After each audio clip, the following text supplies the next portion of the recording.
শেখ মুজিবুর রহমান মুক্তিযুদ্ধের সাথে জড়িত ছিলেন না। তিনি জানতেন না মুক্তিযুদ্ধ কিভাবে হয়েছে, এবং তিনি ফিরে এসেও জানার চেষ্টা করেন নাই মুক্তিযুদ্ধ কিভাবে হয়েছে। তাকে আওয়ামী লীগের লোকজন যা বলেছে এবং ভারতীয় পক্ষ যা বলেছে সেটাকেই তিনি ধরে নিয়েছিলেন, এটাই মুক্তিযুদ্ধের ইতিহাস ছিল। এই জন্যই তিনি ব্যর্থ হয়েছিলেন। জনাব তারেক রহমান, আপনি 17 বছর দেশে ছিলেন না, আপনি জানেন না এখানে কি হয়েছে। আপনার বিশিষ্ট লোকজন আপনাকে যা বলেছে এটাই আপনি শুনেছেন, এবং এখন যারা মিডিয়ার নতুন বন্ধুরা আপনাকে যেটা বলছে সেটাই আপনি শুনছেন, এবং সেটাই আপনি মনে করছেন এটাই বাংলাদেশের 17 বছরের ইতিহাস।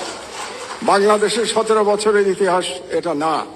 সেই ইতিহাস আমি বর্ণনা করব ভবিষ্যতে যদি আপনি এরকম কোন অনুষ্ঠানের আয়োজন করেন এবং সেই অনুষ্ঠানে আমাকে 15 মিনিট সময় দেন, তাহলে বাংলাদেশের মিডিয়ার ইতিহাস, 50 বছরের ইতিহাস আমি বর্ণনা করব। সেই প্রত্যাশা ব্যক্ত করে আমার বক্তব্য শেষ করছি। আপনারা শুনলেন, আমাকে দাওয়াত দিয়েছেন এখানে, এই জন্য ধন্যবাদ জানিয়ে আমার বক্তব্য শেষ করছি। আল্লাহ হাফেজ। বাংলাদেশ জিন্দাবাদ।